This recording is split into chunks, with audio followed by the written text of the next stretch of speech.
नमस्कार। अचेल समाचारमा हामीले एउटै शब्द बारम्बार सुनिरहेका छौँ, अध्यादेश। धेरैलाई लाग्न सक्छ यो के हो र अहिले यसको यति धेरै किन चर्चा भइरहेको छ।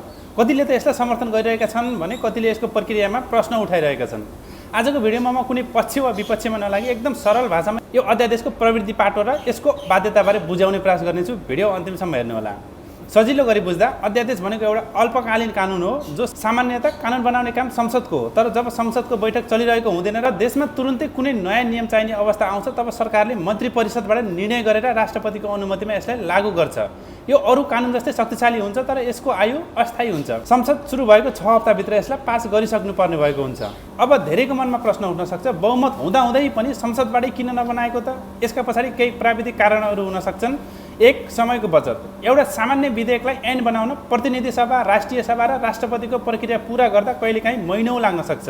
2, काममा गति। देशमा तुरुन्तै सुधारका कामहरू अगाडि बढाउनु छ भने लामो संसदीय प्रक्रिया भन्दा अध्यादेशको बाटो छिटो हुन्छ। 3, अवरोधको सम्भावना। कहिलेकाहीँ माथिल्लो सदन वा अन्य प्राविधिक कारणले कानुन बन्न ढिलाइ हुन सक्छ। त्यसैले काम नरोकियोस् भन्नका लागि सरकारले यो विकल्प रोज्ने गर्छ। अहिलेको सन्दर्भमा हेर्ने हो भने सरकारको तर्क छ कि विगतका केही कमजोरीहरू सच्याउन र कामलाई तीव्र गतिमा लैजान यो सुधार आवश्यक छ। अर्कातिर प्रतिपक्षको चासो छ कि संसदीय छलफललाई अझ बढी प्राथमिकता दिनुपर्छ। वास्तवमा यी दुवै कुरा लोकतन्त्रका लागि महत्त्वपूर्ण पाटाहरू हुन्। एउटाले नतिजा र गति खोज्छ, अर्काले प्रक्रिया र विधिको शासन। अन्त्यमा अध्यादेश ल्याउनु एउटा संवैधानिक अधिकार हो। मुख्य कुरा यो हो कि यसले जनताको हितमा कतिको काम गर्छ।